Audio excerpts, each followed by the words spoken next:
So better stock up on bug spray because mosquito season is about to get a lot longer. New research found that climate change is expanding the months where these bugs are active, meaning more bites, more annoyance. Joining me with more on this is the study's senior researcher, Brett Scheffers. Nice to talk to you today.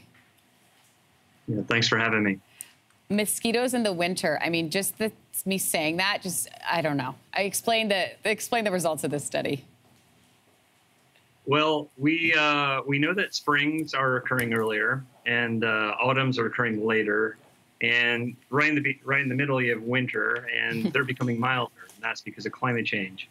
And winter tends to be this driving force of inactivity, right? So in the north, for example, bears go into hibernation.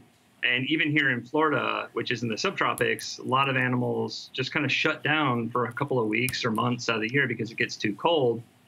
And we wanted to know, how are mosquitoes going to respond to the changes of seasons, especially kind of that dampening of cold winter temperatures.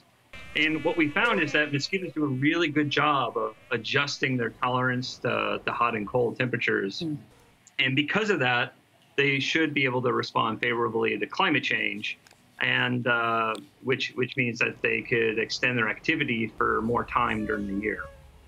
Very interesting. I mean, climate change, you mentioned one factor that is driving the increased activity, but the other is their ability to withstand sudden changes in temperature. And you compare this to like an elastic band. Why that comparison? Well, I like the elastic band analogy because essentially, it's kind of a two-way problem. So the first is, they're adapting to changes in temperature.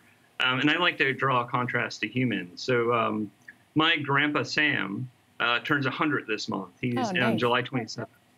And in those 100 years, there's 4 generations of humans.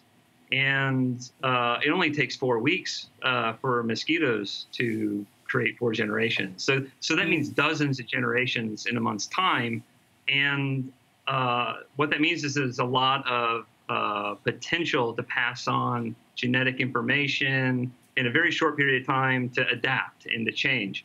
And so the rubber band is basically as temperatures increase, the tolerance of mosquitoes kind of expands upwards, and as temperatures decrease, their tolerance kind of stretches downwards. And it's this elasticity that kind of makes mosquitoes really good at coping with climate change. So in terms of like a timeline, just for my own purposes, like when are we thinking that it's going to extend? Like, what's my timeline here?